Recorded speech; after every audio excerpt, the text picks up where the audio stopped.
ഇപ്പോൾ ഞാനിവിടെ ആദ്യം കൊടുക്കുന്ന പ്രോംപ്റ്റ് ഒരു വെബ് പേജ് ഡെവലപ്പ് ചെയ്യാനായിട്ടുള്ളതാണ്. അപ്പോൾ നമുക്കത് റൺ ചെയ്യാം. അപ്പോൾ ഇതാണ് നമുക്ക് ഡെവലപ്പ് ചെയ്ത് തന്ന വെബ്സൈറ്റ്.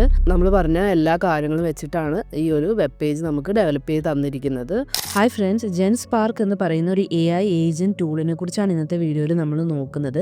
ഇതൊരു AI ഏജൻ്റ് ആണ്. അപ്പോൾ ഈ AI ഏജൻ്റ് എന്ന് പറഞ്ഞിട്ടുണ്ടെങ്കിൽ അവർക്ക് തന്നെ സ്വന്തമായിട്ട് ടാസ്കുകൾ അണ്ടർസ്റ്റാൻഡ് ചെയ്ത് അതിനെക്കുറിച്ച് തിങ്ക് ചെയ്തിട്ട് ആ ടാസ്കുകൾ ചെയ്യാനായിട്ട് പറ്റും. അതാണ് AI ഏജൻ്റ് എന്ന് പറയുന്നത്. ഇപ്പോൾ AI ഏജൻ്റ് എന്താണെന്ന് അറിയാത്തവർക്ക് ഞാനതൊന്ന് എക്സ്പ്ലെയിൻ ചെയ്യാം.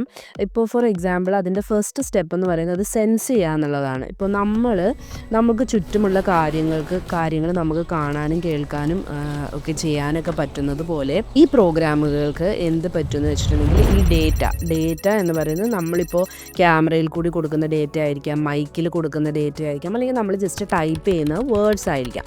ആ ഡേറ്റകളെ അവരെന്ത് ചെയ്യുമെന്ന് വെച്ചിട്ടുണ്ടെങ്കിൽ അതിനെ അണ്ടർസ്റ്റാൻഡ് ചെയ്യും. ഫസ്റ്റ് അതിനെ സെൻസ് ചെയ്തെടുക്കും.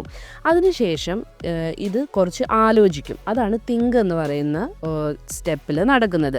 ഈ കിട്ടിയ ഡേറ്റേനെ അവർ തിങ്ക് ചെയ്യും, അതെന്താണ് ചെയ്യേണ്ടതെന്നുള്ളത് തിങ്ക് ചെയ്യും.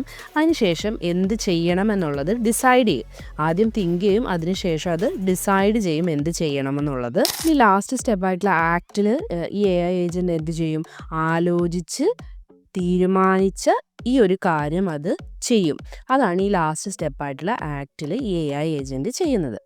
അപ്പോൾ ഒരു AI ഏജൻറ്റ് അതിന് കിട്ടുന്ന ഡേറ്റ അല്ലെങ്കിൽ ഇൻപുട്ടിനെ സെൻസ് ചെയ്തിട്ട് അതനുസരിച്ച് തിങ്ക് ചെയ്ത് ഡിസിഷൻ എടുത്തിട്ട് അതിനുള്ള ടാസ്കുകൾ ആക്ട് ചെയ്യുന്നു.